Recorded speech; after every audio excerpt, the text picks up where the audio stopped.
You are plugged into the rock here on the Tatro Show at Solid Rock Radio, where we are joined with the ladies of Gold Frankincense and Myrrh, CJ, Lulu, and Maggie English. Guys, thanks for being on the show today. We are also excited because, you know, your latest single and album that's been, you know, doing so well and showing up a lot of places, Taking Over, and you're going to be taking over our Facebook page for a live performance, of course, tomorrow night. That's 7:30 Eastern on the Solid Rock Radio Facebook. But I'm more curious, how did this e-tour get started? Whose idea was it? Well, we were supposed to be on an actual tour the entirety of April and part of May, or maybe it was the entirety of March and part of April. It was those two, like around this time we were supposed to be on tour, and we played one show in Texas, and they like shut the whole thing down, and so we had to drive all the way back to Florida, and we were just like, all these people were going to see us. We were so excited to play all these shows. We were going to venues we have never played before, and so we wanted to be able to stay in contact with those fans and give them something, because they missed out on an opportunity to see us live. And I don't even know which one of us said, hey, let's just do an acoustic thing, like, and take it over a bunch of pages. Because I think, like, one page asked us to take over and do an acoustic show, and we're just like, okay, we'll just do it for a bunch of other people. And we started reaching out to radio stations that we knew and festivals that we knew and sponsors, all of our sponsors, yeah. And everyone was just like, yeah, that'd be really cool. And so we have over 20 dates. I think we've played 22 so far, and we still have a couple to be announced. And so yeah, it's just crazy. We've been playing acoustic shows a lot. And I've actually done an acoustic show with you guys in studio here in Texas before, which was, of course, a lot of fun. So what has the response been like to these concerts? It's been super cool because we were able to, like, still connect with people, and just people coming back constantly to every show, because I mean you can access every show and just the same excitement and the same interaction and multiple comments. We have this thing that's called like the Heart Gang on Facebook, where they will join in early, because how we have it started is that we have a, what is it called, like a loading screen? Yeah, loading screen, and then we come on and then we'll have like an ending screen. So people will come on the loading screen and just continue like pressing the hearts. We got up to like 30,000. 30? Yeah. 30,000. Yeah, and so it's just that interaction. It is still strong. 22 shows in. The same, like you like to change it the set so it's not the same songs over and over again, and we're learning new songs and just adding different stuff and being silly and just having a fun time. And new people are joining on, because we did stuff, one of the shows with Orange Amps and SJC. The booth sponsored by the drum set, has our own custom set, and just creating new people joining our team. And it's just been a really fun experience, and yeah, it's just a blessing. Did the name of the single and album have any bearing on what you guys called it, or was that just Providence?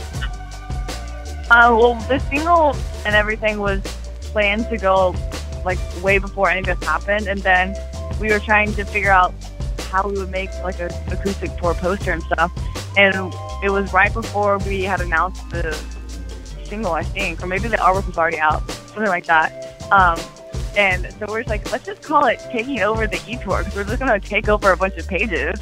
So it's like kind of goes together. So I don't know, it's a really cool coincidence that happened.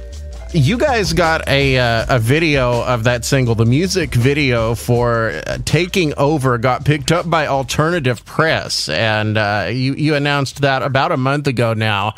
And I'm really curious to see how that happened. What has that done since then? It's been pretty crazy ever since then. Our view, we actually got told today that it was at 150,000, so that's really cool. And we've just been really grateful to have us, like, in Alternative Press. We've always wanted that to happen. We kind of, like, grew up, you know, looking at that and reading that. So it's really cool that that was able to happen. Shout out to Adrenaline PR, because they're the ones who got us in that, and so like we couldn't have done that without them. So huge shout out to them. Yes, I've also noticed that they're helping you guys out. Well, helping promote this e-tour thing for one. And you know, sometimes it's hard to find organizations when you're an artist to work with you to help get the word out about things. And it be honest, and them have your mission, your ministry at the forefront. So I'm very happy for you guys that you found that. Yeah, we're just super blessed to have Maria and her entire team at Adrenaline PR. We met with her in New York City around Christmas time last year. That's actually the reason we went up there, is to have a meeting and get to know her. And like right from the beginning, we're like, this is meant to be. Like, cause she just had gotten her hair dyed that morning, before, like literally 5 hours before she came to the thing. So she was running late to lunch because she just got her hair dyed. And she usually has bright pink hair. She came in and she had blue hair, and our mom just had dyed her hair blue, and like nobody knew. And so we're like, that's a sign right there. She's gonna be our lady. So we've been working with her ever since.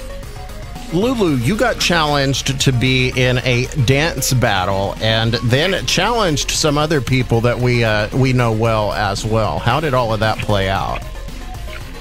So I got challenged by Randall from Seasons, and we played with them a couple of times, and they just wanted to do something fun while we were all stuck at home in quarantine. And we had gotten a new camera, and so we were checking it out and had a lot of fun with it. A lot of fun filming it. Maggie filmed it, and edited it, and I was like, you know what?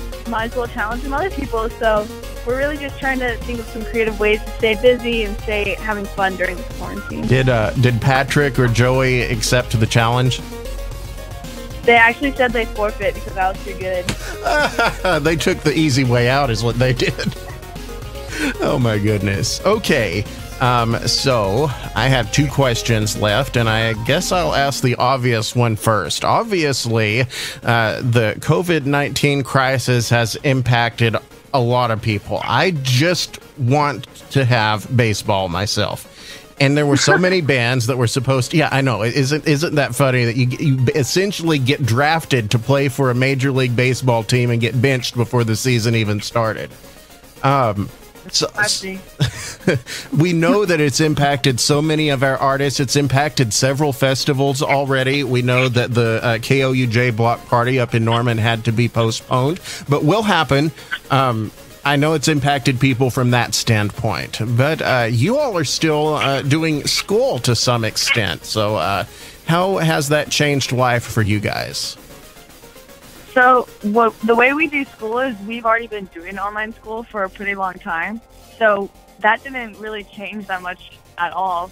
We normally, like, the only difference for our life right now is that we would have been on tour, and sometimes we go out to the grocery store more than we do now.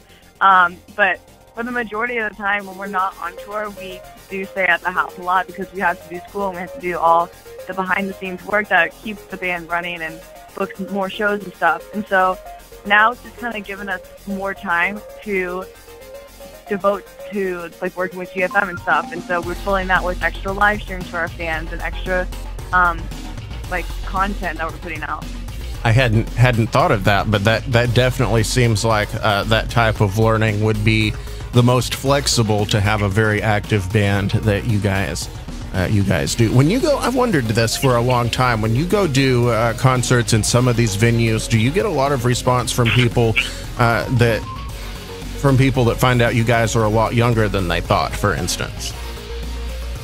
People are usually really shocked that we're as young as we are, and like most people, especially with Liz, me and Sita used to get it a lot more, but people kind of know how young we are now. But with Lulu, she's a lot taller, and so she looks like she's the same age as me and CJ, but she's really only 16 now. And so everyone is freaked out about that because she is so tall and she looks a lot older than she is. I've seen the most recent pictures. You look very different than you did the last time I saw you guys in person, even. But so people are starting to catch on that we're not like grown people, but I still shocked everyone, especially with Lulu, because she is so tall, but she's still a lot younger. Okay, the other question I had for you guys, where were you this afternoon? And is there anything you can tell us about that? So this afternoon, we were actually in a recording studio, but we can't really talk about it. We just are always looking to the future and making sure we're planning ahead and having stuff ready to go in case stuff like Corona does happen, because we have plenty of content to put out for our fans, and so we're just working ahead and making sure that stuff is stockpiled, so GFM never has to worry about projects to put out. You know, there's lots of times you find in history of recorded music that major artists had songs that were mega platinum singles that had been festering around for 3, 4, 5 years before it ended up on an album. So you never know. It's always a good thing to have stuff stockpiled. You never know when you need it. Exactly. All right. Anything else you would like to add? Are you excited to be hanging out with the Solid Rock Radio crowd tomorrow night? We're super excited because we've had a couple days break from the Acoustic E Tour. So every time that there's a break, we're just like, we got to go back and do the live streams now. We need to go talk to these people. And so it's always just an exciting thing to get back on the Facebook Live and meet people for the first time or see them on social media because we haven't seen them in a while. So just being able to interact with people, it's really such a special thing. That's awesome. Guys, tell me finally about what is the message from you, not what we can read or listen to, behind Taking Over, because that's what we're about to play. So Taking Over is a song that we wrote just to kind of exemplify having that confidence and having the, like, not having to worry about what other people might think and just doing you and plowing through. And our last EP, Feel the Horror, was really about finding yourself and working from a place of insecurity into finding yourself and being happy with who you are. And so now Taking Over kind of delves into the space we are now, and it's just being super confident and saying, like, we're going to take over the world and, like, nothing's going to stop us, and not being afraid to be who you are. That's awesome. Ladies and gentlemen, and that brings us to this. It's Taking Over from Gold, Frankincense, and Myrrh. Don't miss their E-Tour performance live on the Solid Rock Radio Facebook page tomorrow night, 7:30 Eastern.